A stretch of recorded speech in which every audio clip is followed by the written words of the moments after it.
Tulips by Sylvia Plath. The tulips are too excitable. It is winter here. Look how white everything is, how quiet, how snowed in. I am learning peacefulness, lying by myself quietly as the light lies on these white walls, this bed, these hands. I am nobody. I have nothing to do with explosions.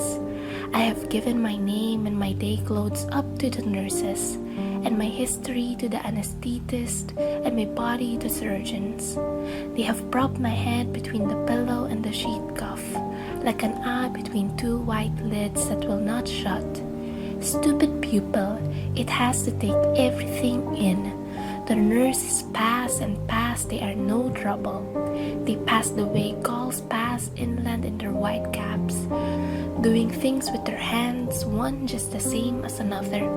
So it is impossible to tell how many there are. My body is a pebble to them. They tend it as water tends to the pebbles it must run over, smoothing them gently. They bring me numbness in their bright needles. They bring me sleep. Now I have lost myself. I am sick of baggage. My patent leather overnight case like a black pillbox. My husband and child smiling out of the family photo. Their smiles catch onto my skin, little smiling hooks. I have let things slip.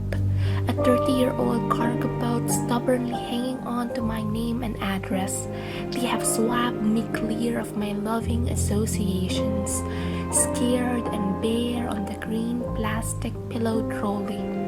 I watch my teaser, my bureau of linen, my books sink out of sight and the water went over my head. I am a nun now. I have never been so pure. I didn't want any flowers. I only wanted to lie with my hands turned up and be utterly empty.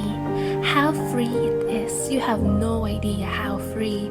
The peacefulness is so big it dazes you, and it asks nothing.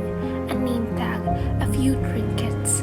It is what the dead close on. Finally, I imagine them shutting their mouths on it like a communion tablet.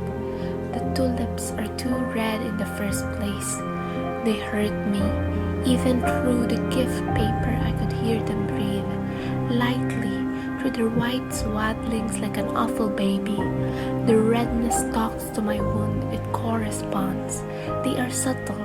They seem to float, though they weigh me down, upsetting me with their sudden tongues and their color. A dozen red lead sinkers round my neck. Nobody watched me before, now I am watched. The tulips turn to me in the window behind me, where once a day the light slowly widens and slowly thins, and I see myself flat, ridiculous, a cut paper shadow between the eye of the sun and the eyes of the tulips, and I have no face. I have wanted to efface myself. The vivid tulips eat my oxygen. Before they came, the air was calm enough, coming and going breath by breath without any fuss. Then the tulips filled it up like a loud noise. Now the air snugs and eddies around them the way a river snags and eddies round the sunken rust red engine. They concentrate my attention that was happy playing and resting without committing itself. The walls also seem to be warming themselves. The tulips should be behind bars like dangerous animals. They are opening like the mouth of some great African cat, and I am aware of my heart. It opens and closes, its bowl of red blooms out of sheer love of me. The water I taste is warm and salt, like the sea, and comes from a country far away as hell.